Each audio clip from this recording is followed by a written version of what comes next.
নমস্কার সবাইকে জানাচ্ছি। আজকে আমি কি রান্না করব সেই সবজিগুলি তোমাদেরকে দেখাচ্ছি। মাছ, বাজার থেকে আনা মাছ, সেগুলি সবজি কেটে নিলাম, আলু, কলা এবং কড়াই এবং চুলোও রেডি। তো প্রথমে আমি কড়ার মধ্যে জল দিয়ে দিলাম। কিছুটা জল দেওয়ার পর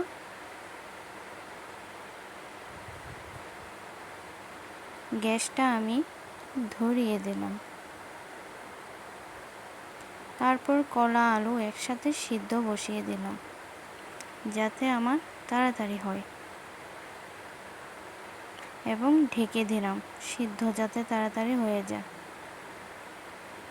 তারপর সিদ্ধ হয়ে গেছে, ঢাকনাটা খুলে ফেললাম। কলা আলু আমার মোটামুটি সিদ্ধ হয়ে গেছে। এগুলো নামাবো, এখন নামিয়ে ফেলবো এগুলি। মাছও রেডি। হলুদ লবণ দিয়ে এবার মাছগুলোকে ভালো করে মেখে নেব।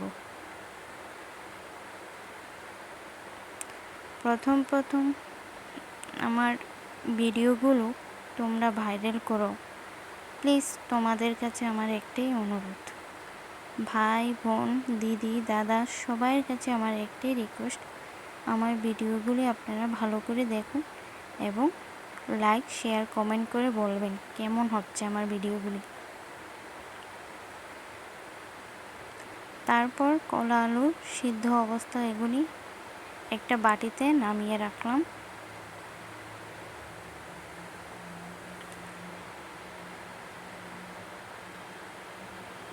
তারপর কড়াই গরম হওয়ার পর তেল দিলাম।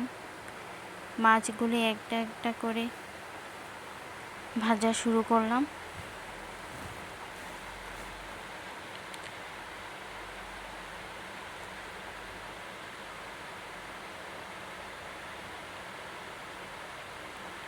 সবাই প্রতিদিন কিছু না কিছু রান্না করে, তাই আজকে আমি যা রান্না করলাম সেটাই আজকে আপনাদের সাথে তুলে ধরলাম।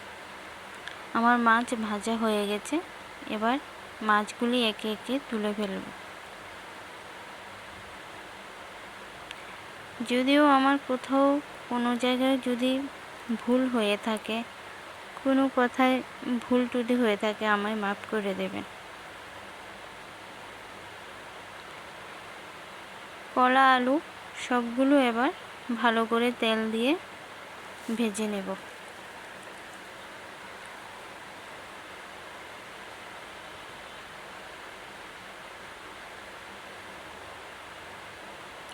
ভাজা হয়ে গেছে আমার এগুলো, এবার আমি এগুলো নামিয়ে ফেলছি।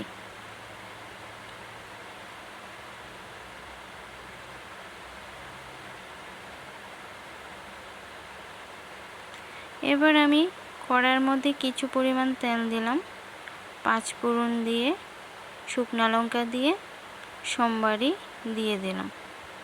যেটা রান্না করার সময় তরকারি 5 ফোড়ন দিয়ে সোমবার দিয়ে ময় মশলা তুলে দিতে হয়।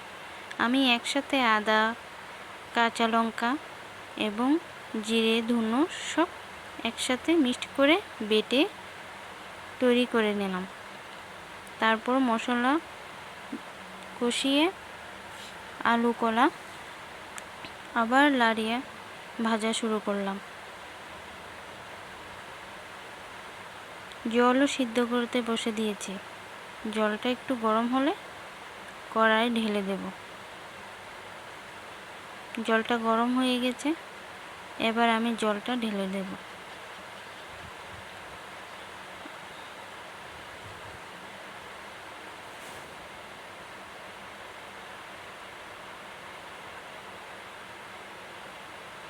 এবার আমি গরম জলগুলো খুব সুন্দর করে তরকারিটাকে সিদ্ধ করে নিল।